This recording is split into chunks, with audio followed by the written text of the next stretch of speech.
ਉਸਤਾਦ ਕਹਿ ਰਹੇ ਹੁੰਦੇ ਮੇਰੇ ਸ਼ਾਮ ਬਹਿਰੇ ਮੇਰੇ ਸ਼ਾਮ ਬਹਿਰੇ। ਉਹ ਭਾਈ ਜੀ ਉਹ ਕਬੂਤਰ ਹੀ ਸ਼ਾਮ ਬਹਿਰੇ ਹੁੰਦੇ ਨੇ ਫਿਰਤਾਂ 'ਚ। ਨਾ ਉਹ ਹੈਗੇ ਚੰਗੇ, ਉਹ ਕਬੂਤਰ ਹੀ ਚੰਗੇ ਨੇ, ਉਹਨਾਂ ਨੂੰ ਤਾਂ ਅਸੀਂ ਕੁਝ ਵੀ ਨਹੀਂ ਕਰ ਸਕਦੇ।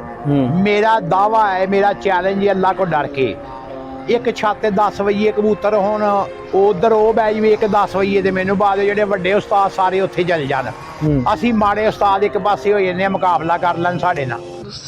ਉਹ ਕੋਈ 10 ਵਜੇ ਤੇ ਸ਼ਾਮ ਬਹਾ ਕੇ ਵਹਾਵੇ ਮਜ਼ਾ ਤਾਂ ਫੇਰ ਹੈ ਨਾ। ਹਾਂਜੀ ਅਸੀਂ 10 ਵਜੇ ਸ਼ਾਮ ਬਾਏ ਨੇ। ਕੁਰਾਨ ਦੀ ਕਸਮ, ਕੱਲ ਮੇਰੇ ਸ਼ਾਗਿਰਦ ਆਇਆ ਮੰਡੀ ਬਾਵਦੀ ਦਾ ਫੋਨ ਯਕੂਬ ਦਾ, ਇਹ ਸੁਣ ਰਹੇ ਹੋਣੇ ਨੇ ਸਾਰੇ ਹੀ ਉੱਥੇ ਇਲਾਕੇ ਦੇ ਬੰਦੇ।